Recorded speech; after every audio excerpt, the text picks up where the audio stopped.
G'day there guys, who needs an April Fool's joke when my whole life is a joke anyway?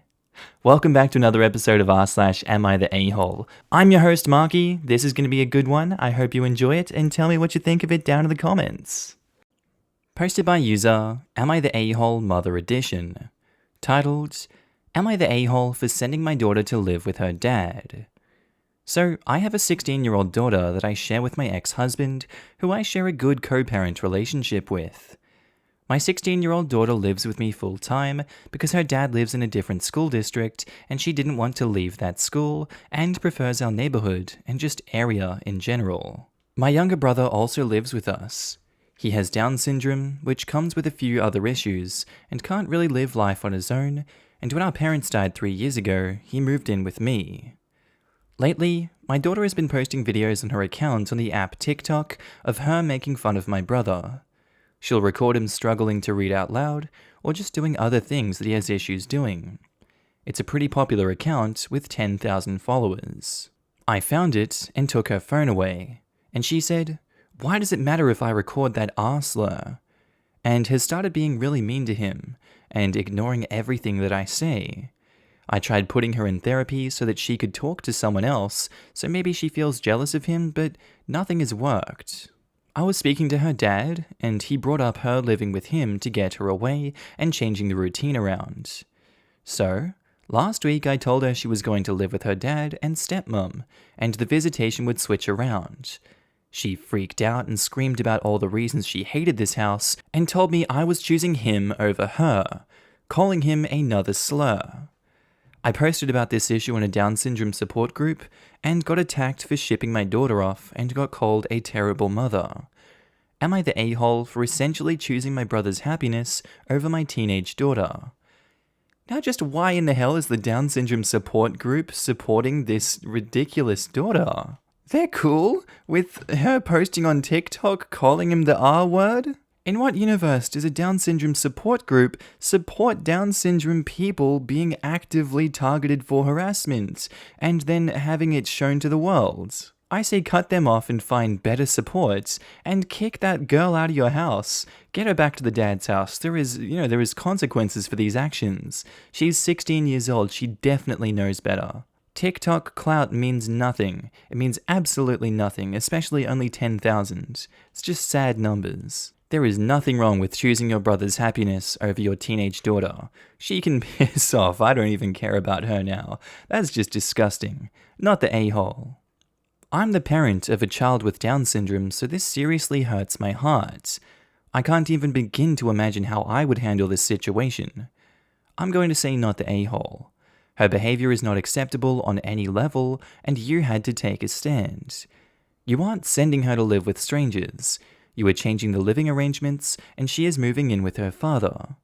Hopefully, the two of you working together can help her see that what she is doing is wrong. Not the a-hole, I agree with this 100%. Her behavior is absolutely unacceptable, and there is no way that she should be posting videos of your brother online. If her moving away to live with her father is the only way that this can get into her head, then so be it. I don't know much about TikTok or how good the content moderation is. It's pretty terrible based on some of the hashtags I've seen. But if possible, please report these videos she posted or get others to report them. I also think the mum should take the phone and make a TikTok educating the audience on why it's unacceptable to make fun of people with disabilities. After that, change the password on the account to effectively lock the daughter out of it. UFN. She can take this negative and attempt to spin it into a positive teaching moment this way. I think making a video is a terrible idea. Closing the account or flagging the videos would be a good idea. Unfortunate reality of TikTok is that you do have to not make a video because you will just receive even more hate. It's the unfortunate reality of today's social media. You're not shipping her off. You're sending her to her dad's house and flipping visitation. You're not abandoning your kid, but you've tried to teach her to behave appropriately and it hasn't worked. Maybe her dad will have more luck. Not the a-hole, kid needs to learn somehow. It's not unreasonable that your brother should be allowed to feel comfortable and not to be attacked in his own home. Yeah, people switch custody all the time when a child is getting into trouble. This I would probably consider this even if the person my daughter was recording didn't live with us. I know I would take the phone and probably limit all internet usage as much as possible because she has shown that she can't handle the responsibilities of unsupervised access.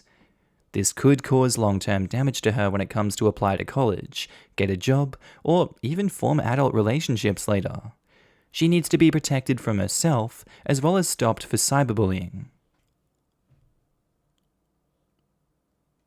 Update: Am I the a-hole for sending my daughter to live with her dad? I made a post about 7 months ago about how my daughter was posting on TikTok making fun of my brother with Down syndrome, and how I sent her to live with her father. I thought I'd post an update since it got a lot of traction, and I'm sure some people were curious. My daughter and I started therapy together. It went from in-person to having a Zoom call since the pandemic happened.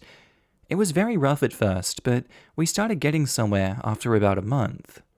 She started making TikToks about her daily life, and he just so happened to be in them because they both lived with me. Then people started watching the videos she posted with him more than the others, and it snowballed into her getting traction because of people teasing him, so she did too. I didn't watch all of her videos, I'll admit. Only a couple where she was teasing him. She has since apologized to me and makes an effort during her visits to help with him, and she started taking him places like to get food with her and just to the park. It was a rocky start, but I think therapy has helped us both. My daughter isn't a bad girl, she just got mixed in with the wrong crowd, as I would say. She stays with me about half the time and her dad half the time, so neither of us have more custody than the other. She comes and goes as she pleases. She still does therapy once a week, and I think it's helped her not just with this, but in general. Not the most exciting update, but a positive one nonetheless. But a really great one to hear. I'm happy it worked out and your daughter is taking a stronger interest in building a good relationship with your brother. Sounds like she's making a true effort to grow and become a better friend and family member to your brother. Absolutely. Therapy helps in so many ways, and I hope the stigma that some people associate with it starts to go away. As for the daughter, she has made some real steps that will help her in the rest of her life. I hope she continues on this journey of self-improvement. One thing I think is neglected is the fact that when we help ourselves, we can have such a better effect on others. In many cases, the stigma has been replaced with the cost. A lot of people in the US simply cannot afford it, and some people probably don't want to admit that and use other excuses instead of money to explain not going. Sometimes boring updates are the best ones. I'm really glad she's realized what she did was wrong and is trying to be a better person. Growing up is all about learning this kind of stuff. I hope it will help to make her a stronger and more empathetic person. Best of luck to the whole family. It sounds like she's young and wanted to fit in and had feelings about her mum's brother that she needed to work through, and she chose to let terrible people influence her in that way. This sounds like a really healthy way to help her start coping with the unique situation of living with someone with Down syndrome and the outside pressure while being a teenager. And also I mean unique situation as in, it's not a bad situation, it's just a big change. And this is a good place for her to talk about it and to learn how to stand up for her uncle, even when it's unpopular. Life changes take time and communication. Posted by user, Am I the a-hole crybaby? Titled, Am I the a-hole for refusing to cry in front of my girlfriend?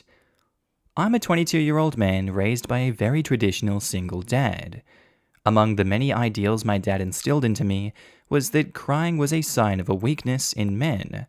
So most of the time, my dad would reprimand me if I came to him crying. It'd range from small things like spilling juice on my pants to being bullied at school. He said, if you're breaking down about these issues, you're never going to make it in life. I would hide my tears like an alcoholic would hide booze, and eventually, I grew up to be the strong, silent type in school and in adulthood. If being emotional meant hurting myself or someone else, it seemed better to just not show them at all. Fast forward a few years. I have this girlfriend, Katie, that I'd been seeing for a few months. Most girls were turned off by me being so reserved, but Katie had this talent for seeing that I wasn't just mean or cold to people. I was hurting. She treated me like a decent human, so I did my best to be a gentleman to her while still staying reserved. My dad told me it was important that a man never let his own feelings keep him from protecting and being respectful to women. About a week ago, Katie called saying that her mum died in the hospital due to complications from the Rona, and asked me to come to the funeral. Her body was cremated to avoid attendees getting sick. Now, I never knew what having a mum was like, so as the preacher described Katie's mum during the sermon, it sounds like everything I wished I had as a kid. Someone who was gentle and nurturing, who'd understand my feelings rather than criticize them.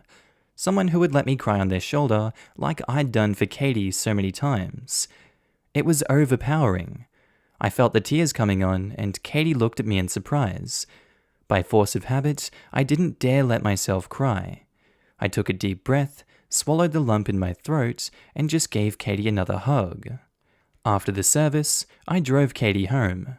It was pretty quiet until, out of nowhere, she went off on me. She said I cared more about looking like a macho man who didn't cry than letting her know how I felt. She said things like, "I'm sorry your dad is stuck in the Stone Age, and I've opened up to you so much, but you never do the same for me. And is your male ego really that fragile?" I just said, "Enough," or "Please stop," but she wouldn't. Normally, I'm not fazed by someone berating me, thank you, Dad, but after a while I couldn't take it anymore. I just let her vent at me until I stopped at her house and said, cold as ice, "Get out." She seemed to get the hint that I was ticked and ran into her apartment like a scared child. Now, I don't know if what I did was right anymore. It's become a habit of mine to avoid showing vulnerability, but maybe Katie has a point about having a male ego, whatever that means. Am I the a-hole for refusing to cry in front of her? I don't think so. I don't really believe the whole male ego thing in this situation. I feel like she is very emotionally charged after the funeral, and you're not able to express those emotions, and you guys haven't had a proper conversation about how both of you feel, and I guess she doesn't know a lot about your past, so she doesn't understand it. And absolutely she's going to be very emotional and very explosive right now because she kind of feels like you're disrespecting her mother at the funeral a little bit. I don't know. I can see how in this moment and in her previous experiences, she views you as the bad guy here because she doesn't like that stereotype. I don't think you're the a-hole for refusing to cry in front of her. I think you guys need to communicate more and be honest with each other. No a-holes here. I get both sides here. Your dad didn't do right by you growing up. You realize this, so maybe take steps to let your guard down slowly in front of Kate. She maybe shouldn't have gone off on you, but I cannot blame her for the gist of her annoyance. Letting walls down cannot be a one-way street in a relationship. If Katie lets herself be open around you, you need to put in the same effort in that regard. And I doubt your girlfriend ran into the house like a scared child. That, I feel, was kind of dickish on your part, phrasing it that way. She had a horrible day because of the funeral, and to top it off, she has a boyfriend that won't take steps to bring down the walls that his father put up. Therapy. You were conditioned as a child to treat your emotions as unmanly and unworthy of feeling, much less showing. Regardless of why it happened, you're now facing a difficult adulthood with the danger of being so John Wayne-like that people won't try to look past your walls. Please find a therapist who will help you know when and how to lower those walls. Best wishes on your relationship with Katie. It's a-hole-ish, and here is why. She's obviously really upset and probably just lashed out due to grief. I think you should have been more understanding and not told her to get out of your car right after her mother's funeral. To me, it sounds like you're in touch with your feelings, but she is also taking the role of a therapist in the sense that she is guiding you through emotional growth. While this is nice and something many women will not do, I think it's important for you to seek counseling in order to process the trauma in your life. Not having a mother and having such an emotionally detached parent can have a big effect on your worldview. Over time, she may be expecting you to meet her at some level of emotional intimacy, which you may not be able to have without working on yourself first. I do not think you're malicious at all, but I do want you both to thrive. I'm sorry for the passing of Katie's mom.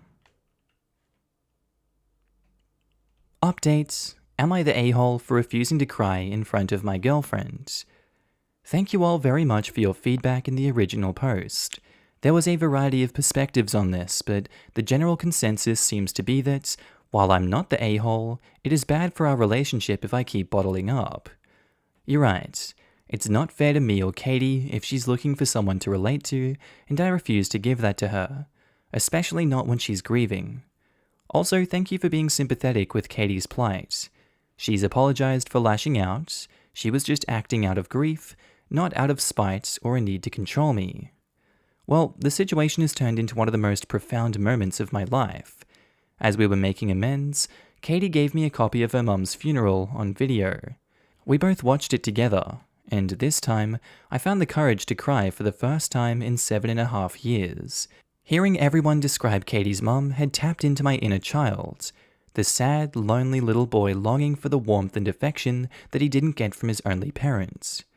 Katie, despite her own grief, showed me nothing but kindness throughout my mental breakdown. All this time, I'd been seeing my own feelings as being invalid compared to hers. Katie just said, "My mum always made me feel safe whenever I was sad. Now I want to do the same for you." Bless her heart. Now our relationship is stronger than ever. We're both looking after each other, but also seeking our own means of support to avoid being too dependent. I've finally started on my long overdue journey towards healing from my trauma and improving my mental health. I never would have reached this milestone if it weren't for the kind people of Reddit. I started from having no other outlets to having more options towards bettering myself than ever. Thank you all very much. Congrats! It's weird, but crying to someone you trust and letting them comfort you feels so good. You deserve that feeling. Exactly. It just goes to show how strong your relationship is if you're able to be vulnerable to them. And she made you feel safe enough to let go and be supportive enough to know that you can come to this safe place again and again. The best relationships aren't the ones that don't have ups and downs. It's ones that can weather the storm together and come out stronger. And this is proof of that. Good job, OP. You're both doing great.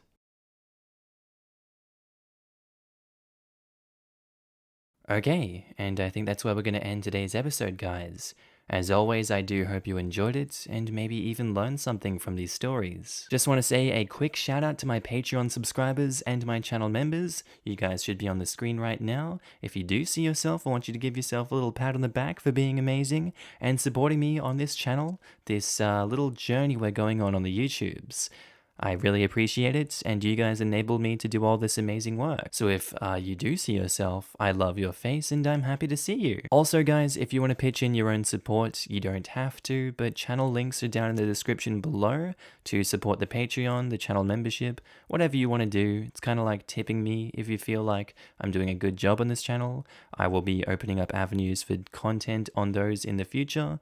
Just right now I'm kind of bogged down and stuck in Ireland, but you know, it is what it is. Anyway guys, with that said, I do hope you have a wonderful day today. Whatever you're up to, I'd love to know down in the comments below.